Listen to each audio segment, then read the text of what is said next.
Tara Lynn with 5 Acres Honey Farm. It is middle of May 2022, and last year I had a really great growing season with the garden and actually gardens because I've got a few different interesting growing areas. But we had a lot of family health issues, and I didn't have the time or capacity or bandwidth or really any energy at all to share any of that last year. Trying to take advantage of a few moments that I have, trying to squeeze it in this week to share a mini garden tour of the different growing spaces that I'm managing, and to hear your ideas as I kind of grow them and evolve them. I'm curious to hear your expertise or your perspectives on this, because some things I'm growing for the first time, and in some areas I'm kind of just like one area you'll see I'm really testing and learning. Lots of learning. So I'll share that with you. All right, quick look at the front deck garden. It's pretty much more of a garden than a deck right now. I haven't had a chance to really go through the little boxes up here, so this is pretty much what overwintered. So there's some weeds and stuff in there, but I've got the last of the remaining seedlings I gotta pot up into the grow bags, and just pot up some of those other seedlings into some larger containers. And so my plan over the next few weeks is to do that, and then to also move these around so that I can actually walk out here and maybe sit in those chairs and enjoy stuff. So so this is the trellis that I use for tomatoes, and I've got all these other interesting trellises hanging out. So pretty much try to keep the plants along the border of the deck through the growing season. So right now they're just all over the place because that's how it is in the spring. But let's keep going on. Oh, one little note is I learned that this is poison sumac. Every year, what I think of these like really weird trees like grow up so close here, but I've been using a new feature that came out on the iPhone update recently. More pots that I need to finish potting up here, but it came out recently. Oh, one thing, I'm getting sidetracked here. And so I'm able to identify plants more than I have been able to in the past. So you can kind of see we haven't mowed yet since last fall. This is all crimson clover that's kind of nearing the late stages of maturity here, so going to seed. It is still in flower, so there's honeybees hanging out on it fairly often. Once that's done, then the birds will eat the seed, and I will reseed in the fall again, and we'll head over to the pond garden in a moment. Just want to share, you know, our dog passed away a year ago this week, and so we planted a Cherokee Chief. It's a native pink dogwood. It's native to the south. So we planted that in his memory with his ashes in here. So it was a tough day to do, but we're glad to honor him. Haven't had any time at all to manage these raised beds, so that's why there's so many weeds in there. But I do have carrots and beets, and I actually have grown for the first time ever beets. This has been so hard for me. I don't know why, but finally have a beet here. So I harvested my first one yesterday. Also have fava beans coming up through here, and obviously so many potatoes. I love potatoes, but this has been an experiment for me. Oops, I just realized my finger was covering the camera. This has been an experiment because none of this is fenced in, and the deer have not gone after anything over here. So I do have some of the new trees under cages. Some additions to the pond garden this spring are some peach trees that I got from a local peach tree expert. And so I'd have to look up the varieties, so I'll add the varieties in the description because I don't remember them right now, or I might edit this and include those here in a moment. There are early, mid, and late maturing varieties of peach trees here. So I also have a fig tree behind those potatoes. So I think I've had in earlier videos of the pond that like my goal is to just keep expanding this pond garden. So last year it ended right here, and then in the winter I expanded it out to where the fig tree is. And so the plan is then to continue that. So once the clover is done, we're gonna do a weed barrier over there and suppress that, so that in the fall this whole section will be expanded into this area. This is quite a mess right now. So I may have shared in other videos about my learning experience with this pond garden. The poor pond here, I've redone the liner maybe twice, at least twice. And so the pond used to go all the way over here. But last week it started leaking again, and there are hundreds, if not thousands, of tadpoles in here. And you know, the bees, the pond is here for the bees, but the, you know, frogs are using it as well. So what I've done is I've purchased a hard-lined pond. So what's happening is moles are tunneling through and chewing through the liner. I can't verify what the liner is made out of, but we're assuming there's some type of soy-based product in it, and that's what's attracting them to eat it. So unfortunately, I have purchased 3 liners. I did a double liner last time, so that's probably why I'm thinking 3 times. So that didn't even work. But what I've done is I have the new hardliner pond. I'm about to order a new filter pump for it a bit, and as you know, I'm hoping that the tadpoles will survive. What I'm probably going to do in the next few days is I'm going to just scoop out as much as possible and try to save as many little tadpoles, and I'm going to move them into the new pond, move the pump over, and I'm going to order another one of these hardline ponds and do kind of like a little double kidney shaped piece here, and then kind of do some type of like solar powered pump feature that goes between them to keep the water flow moving, because I kind of like how I've kind of weighted it down, because like, the idea is that I was thinking of doing like a little waterfall into it, but it's not really intended for that, so I'm like hoping it doesn't break. But again, more lessons, so we'll learn some more. But that is the pond garden, and I have the old liner here suppressing weeds, so this is going to be topsoil in the next few months, and then that way the garden can keep growing over here. This whole section here is native bee balm that I found in our woods, and irises were gifted from a friend, and some other irises are already here. A new addition from this winter is that I have joined the Butterfly Highway through the North Carolina Wildlife Federation. So it just means I'm offering habitat and forage for pollinators, for butterflies.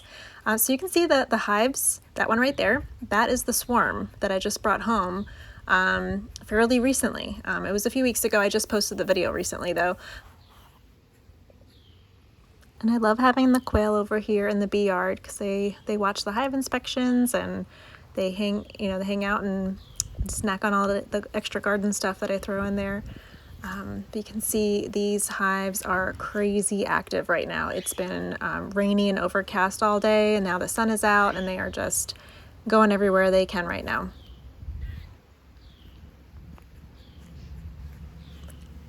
They're getting to be at their max capacity. I think the nectar flow is going to be ending soon, but you know, they're getting what they can over here. And they do come through the tie tunnel, because there's some things in here for them. But right now, on the left over here, I've just got lots of potatoes, and interplanted I've got some broccoli, cauliflower. These little spiders have been hanging out, and I find them everywhere. It's hard to see them on here, but doing a lot of flowers along the edge where the roll-up side is. And my plan is, I started some corn. I know that's one sole carrot over there, but I started some corn on one side, and I'll be staggering succession plantings of corn to see how that'll do in the high tunnel. Over here, I'm going to be getting rid of all of this arugula. It went to seed, and I'm going to be saving that seed. But all along here, I've got tomato. I've got about a dozen tomato plants all along. I'm going to be stringing them up and over.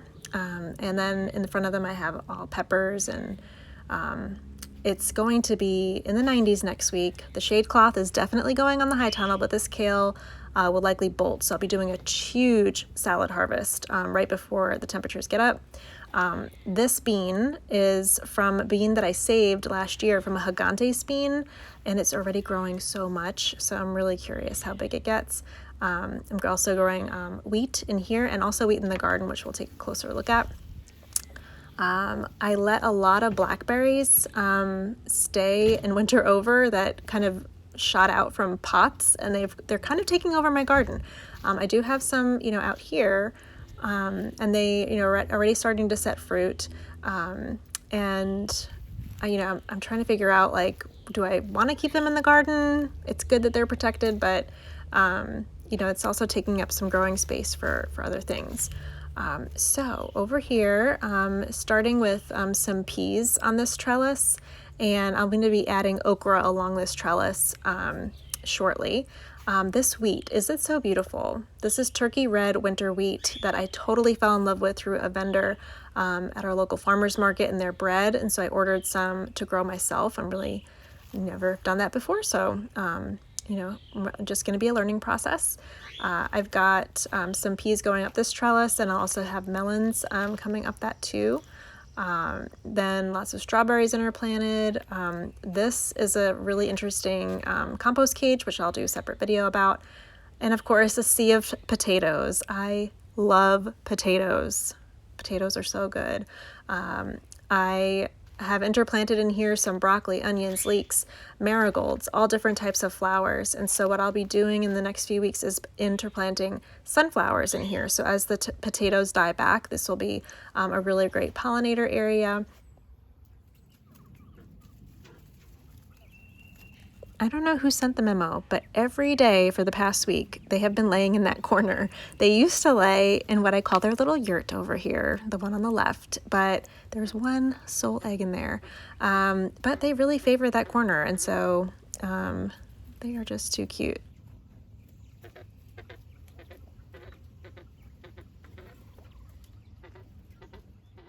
A few more updates before we close out. Behind me, see here, is a giant holly tree, and it is covered in honeybees right now. And it's pretty cool to see because it had just been raining today, and now they're just, as you saw at the hives, they're out in full force. They're on the clover and the holly tree all around. So I'm in the orchard right now, kind of swing around here so you can see. So the apple trees, some of my popular videos are about preventing apple cedar rust. So the leaves right now look fairly healthy. I don't see any signs of the rust on there, and I'll link to those videos so you can learn more about that. I did the neem oil treatment every week in April this year, just like I did last year. They are getting fairly big, which is good. I've replaced the cages on these. On some of these so far. I'm just slowly replacing them out from these like smaller ones to, there's like a bit of a wider one kind of over here if you see. So what I'm doing with these guys is I'm just continuing to keep them healthy. They shouldn't really start to bear fruit for another few years.